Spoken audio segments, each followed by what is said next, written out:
The police officer who was filmed kicking a suspect in the head whilst he was lying prone on the floor is under criminal investigation by the Independent Office for Police Conduct. Not by his own colleagues, the police, but by this Office of Police Conduct. Many people will ask why and what will happen next. Many people have also speculated as to the suspects themselves and their involvement in suspected offences earlier in that video. More about that in a minute.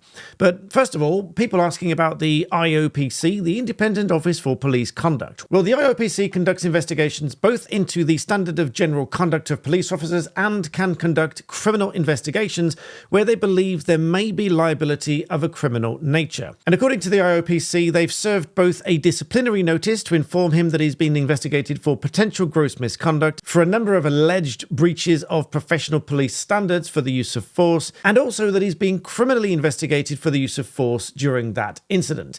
Now, what will happen here is that the IOPC will gather and consider all of the available evidence, which there is probably much more than any one individual has seen, because I know that there's been lots of speculation on one particular video or another, and most people probably haven't seen all of it. And from what I've read, there is substantially more evidence available that most people just haven't seen, which is why in most situations it is not sensible to speculate, however clear-cut one snippet of a video might seem.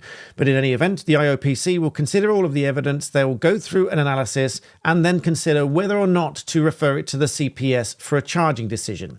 So even though this officer is under a criminal investigation, it does not necessarily mean that charges will follow. It just means that they will consider all of the evidence and then decide whether or not to refer it to the CPS, who then would make a decision as to whether the charges will follow. Alongside the criminal investigation, the IOPC will obviously also consider the evidence with respect to potential disciplinary action. But just to be clear, and for the avoidance of doubt, in neither this video nor my previous video am I passing comment or opinion, even though some people in the comment section have said so.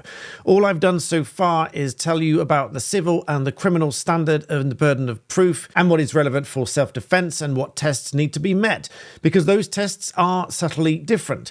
They are fairly difficult to understand for most people. Even for lawyers, the differences in the civil and the criminal test are very nuanced. There is more of a sliding scale in criminal cases, and it is more of an objective, reasonable standard set in civil cases, oddly enough making it more difficult to rely on things like mistake in civil cases. So should there be disciplinary and or criminal proceedings brought against this officer, they will obviously take their own path, albeit they might rely on the same evidence, and different tests will apply. And I think it's only right to reiterate the message from the family of the civilian involved himself, that they call for peace and they wish to stress that they do not condone any acts of violence as a result of this incident. And I would just add that I've seen some fairly wild and even dangerous speculations made online, and I would urge everybody to stay away from those speculations and let the IOPC look at all of the evidence themselves, conduct the investigations, and then after all that is complete, hopefully a clearer picture will emerge. As to the civilians involved, I've also seen lots of speculation about this on social media as well.